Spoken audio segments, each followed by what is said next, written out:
Now we know that sex education has been like a big deal in the last generation or so. Prior Yeah. to that, it was very, very minimal, body parts basically. And Right. then we had sort of the revolution of birth control and, condoms in schools. And so when I was a younger woman, that was the big topic, is getting Mm. condoms in schools. Well, we have progressed to the point where the latest version of sex education in schools was passed in 2011. And guess who wrote that curriculum and guess who funded it? It was written by the Mm. former medical director of Planned Parenthood, Shocker. funded by Hugh Hefner, who of course started Playboy. Oh, now that is a real shocker. I did not know that. Wow. You're Yes. kidding me. The devil is in the details, Quisha. Oh my Literally. gosh. Wait a minute. So Hugh Hefner helped to write legislation for public schools? So Hugh Hefner Funded. Okay. contributed to this project with funding. The former medical director of Planned Parenthood was highly involved in writing the 2011 version of sex education for K through 12.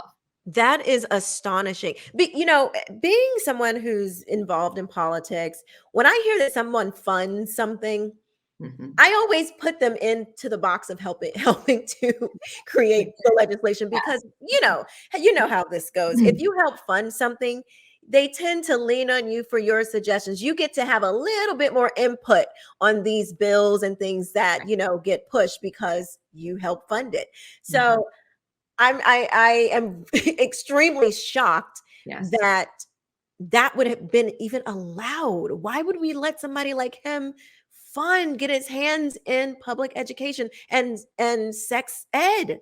That's insane to It's me. insane.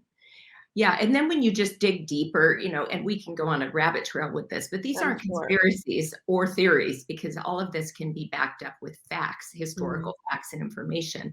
And that is just this whole trend that we've seen in 20th and 21st century.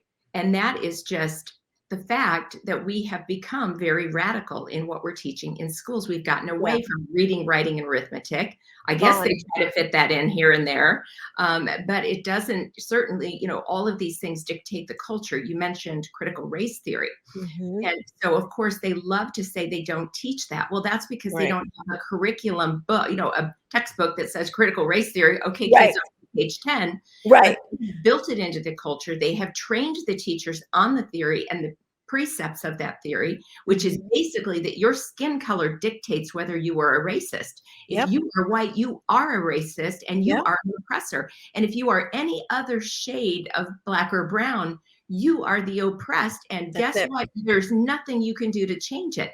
How Yep. about putting that burden on a second grader?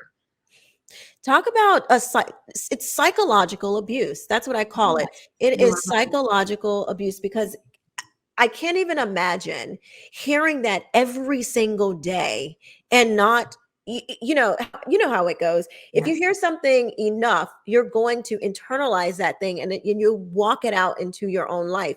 And so if kids are constantly hearing that they are the oppressor or that they are oppressed, what would we expect from this generation? When they grow up, they're going to be psychologically damaged. yes. And we're seeing that. We're seeing right now the increase in psychological issues for young children. We're seeing an Yes. increase in suicides. And it begs the question, is some of this teaching directly linked to that? Technically speaking, there's probably not been a lot of time to really, confirm that correlation is causation, which of course Mhm. we want to be careful with that, but it Right. begs the question. It And we have to absolutely say does. something is burdening these children. I think if I Yes. was in second grade and I'm looking at my teacher, who I respect because they're my teacher, and my Mhm. mom brought me here, and so it must be okay for me to listen to this teacher, right? Right. And then tell me that I am an oppressor. Sorry, no matter how nice or kind or collaborative or congenial you are to people of all races, you Mhm. are an oppressor. I mean, that is a heavy burden to place on a child. You think that's a heavy burden to to put on an adult.